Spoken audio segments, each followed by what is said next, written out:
नमस्कार, स्वागत है आप सभी का टीएनपी न्यूज में और मैं हूं आपके साथ मिशा सिंह। कुदरत के कहर पर किसका वश चलता है? जब तबाही आती है तो चारों तरफ से आती है। ऐसा ही मंजर इन दिनों उत्तराखंड में देखने को मिल रहा है। पहले जोशीमठ और अब पिथौरागढ़।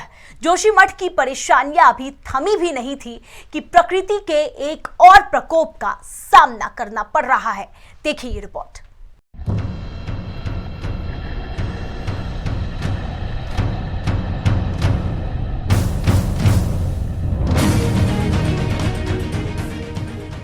कुदरत ने उत्तराखंड में कोहराम मचाया हुआ है। उत्तराखंड के लोगों का जीना दुश्वार हो गया है। वहाँ के लोगों के दिन और रातें खौफ में कटने लगी हैं। लोग अपने घरों की खिड़की और दरवाजे बंद रखने लगे हैं। जोशीमठ त्रासदी के बाद उत्तराखंड के कई हिस्सों से भयानक तस्वीरें सामने आ रही हैं। आज उत्तराखंड के पिथौरागढ़ में भूकंप के झटके महसूस किए गए, जिसके बाद से लोग काफी डरे सहमे हुए हैं। बता दें, रेक्टर स्केल पर इनकी तीव्रता 3.8 मैग्नीट्यूड मापी गई है। नेशनल सेंटर फॉर सिस्मोलॉजी के मुताबिक भूकंप के झटके रविवार सुबह 8:58 पर महसूस किए गए। हालांकि पिथौरागढ़ में आए भूकंप की तीव्रता रेक्टर स्केल के हिसाब से ज्यादा नहीं थी, लेकिन 3.8 मैग्नीट्यूड के भूकंप ने ही वहां के लोगों को डरा दिया है। इसकी वजह है उत्तराखंड में बार बार भूकंप के आने की।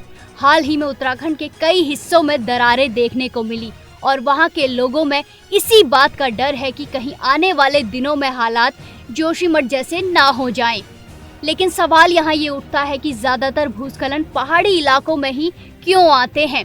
दरअसल भूस्खलन एक प्राकृतिक परिवर्तन है जो कभी भी हो सकता है। लैंडस्लाइड के अलावा बर्फीले पहाड़ों का टूटकर गिरना भी ऐसी ही आपदा है। इंसानों द्वारा क्रियाकलाप जैसे कि पेड़ों और वनस्पतियों को साफ किया जाना, सड़कों का गहरा कटाव या पानी के पाइपों के रिसाव से भी भूस्खलन हो सकता है।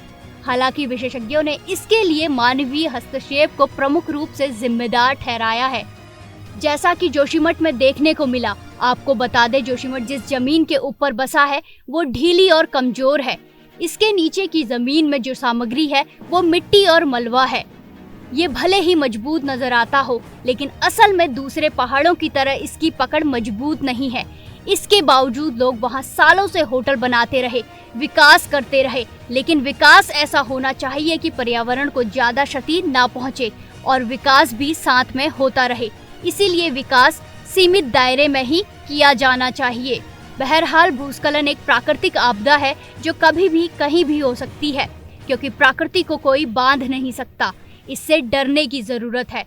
Bureau report, TNP news.